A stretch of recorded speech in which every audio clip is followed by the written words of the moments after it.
Hello, my name's Gareth Wharton. I've been a chef in the UK for nearly 20 years, and I'm going to show you the best sticky toffee recipe you will find. I've made thousands of sticky toffee recipes in dozens of different kitchens. I'm going to take you through what makes the best and what you should avoid. Let's do this.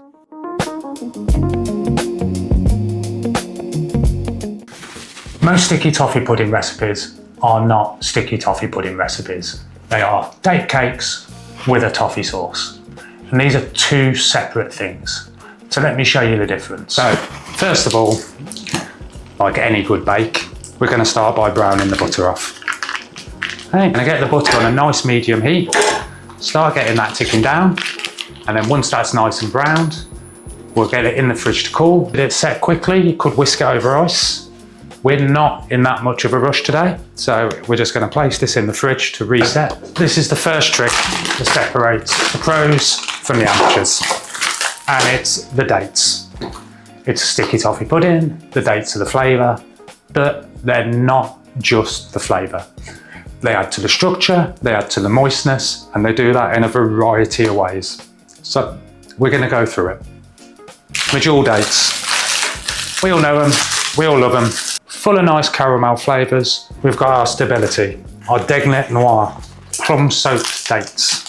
First, we're going to just chop down these, ready for the steep. As you're going through the dates and chopping them, different textures, different fibrancy, even different stickiness.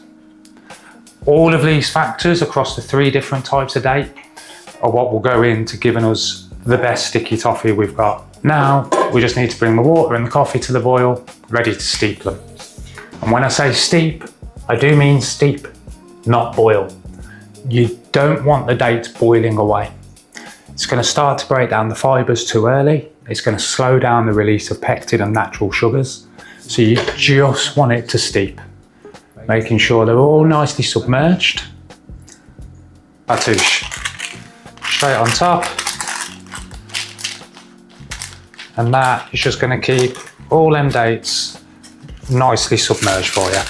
We've got our dates steeping. Now it's time to blend them down to a paste. And they do need to be a paste. If you're thinking sticky toffee, you're thinking caramel flavours. And you can tell now, looking in that pan, all those different notes of caramel flavour come in from all of the different types of dates. It's important to know why we blend down the dates. And it's not just, I don't like chunks in my sticky toffee pudding. There's more to it than that. So when you're blending them down after steeping them, you're breaking down the fibres that give sticky toffees a bit of them tough chew sometimes. But more importantly, you're releasing the pectin from the fruit. And the pectin is a big stabilising agent, and it's what will give it that sticky internal feeling towards the end. Not just the pectin, a few other tricks still yet to come, but without the pectin, they're not going to be as effective. So I'd recommend you always blend down your dates.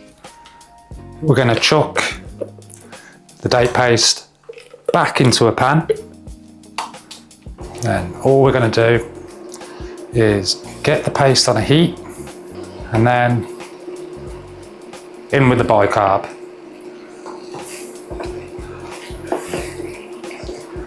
And then we are just going to whip that through. So where we're at to now, we've got our butter browned off in the fridge. Date paste is made, lovely flavour to it. And now we're going to start making the sponge mix. So along with the butter, the next step is sugar. The word you want to be thinking of is molasses. I'm not just talking about someone from the West Country looking for his girls. It's that deep, dark flavour of sugar. Into your stand mixer, we got 180 grams of brown butter in here, 240 grams of dark brown sugar. We're going to chuck these in, and then we're going to cream them together. Okay? You don't want it fluffy, doubled in volume and starting to pale. You're getting to a point where the sugar and butter is just combined together. The more aeration, the more air, the drier the cake. Not light and fluffy. Wet stand that will come together. So that's the stage you want to take it to. Wet sand stage. We're not looking for light and fluffy. We're looking for just come together. No lumps of butter. For me, the eggs, big bowl like this ain't exactly the best for the mixer. So transfer them to a suitable receptacle. Add the eggs bit by bit. Now, if your cake does start to split out, then before you add any more egg, just add a spoonful of the flour you're using, and that will re-stabilise it, bring it back together again. The reason I've made enough for 2 cake sponge tins is because the most important part of this isn't the recipe, it's the bake. And you'll see that now. So let me show you. First of all, we'll get the dates in the sponge. So we're going to split this mix in half, and then I'm going to show you the 2 bakes and the difference they make. And then you'll see why these last steps are the most important. So for a cake this size, we're going to want about half an hour. And then that's going to go into the oven, low and slow, 150. This we're going to leave for 30-45 minutes, and we are going to rest that cake mix. I know you think of resting, you usually think of steaks, you usually think of fish, but in this instance, resting the cake mix is going to let the flour hydrate better, and then we're going to end up with more moisture in the sponge. Now that this one's unwrapped, I'm going to get the next one in, and I will show you the difference resting the mix and how we cook it makes. Now that it's been rested, the whole mix is just so much firmer. You can feel the difference in after resting it. 40 minutes at 150.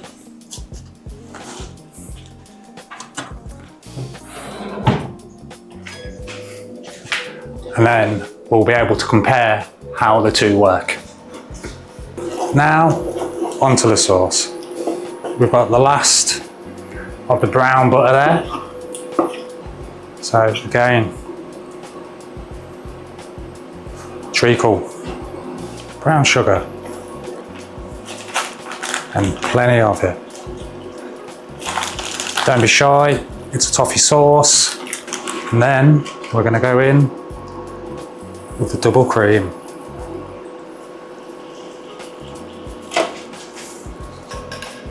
And a pinch of coffee. So bring up to the simmer. Make sure all the sugar's dissolved. And there you'll have toffee sauce. That is the second rested cake batter.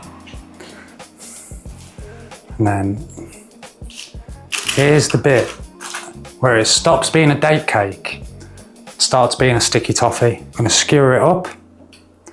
We're going to pour some of the warm toffee sauce over. Not all, just some. We'll tap, get it dripping down them holes. And then we leave that to sit for another 15 minutes. And then it goes back in the oven for 5. So now we're back to the 2 sponges. We've got the one that was unsoaked, unrested, straight into the oven. And then we've got the one that was rested, soaked, and back into the oven. Now, you can tell between the 2, the one that was unrested and unsoaked has had more of a rise on it and more of an even rise. Now, in any other cake, that's a great thing. In a sticky toffee pudding, not so much. You want a nice, dense sponge, even crumb, holding all the moisture. But there's only one way we're going to find out. So we're going to portion both of these up, and then we're going to do a side by side of each slice.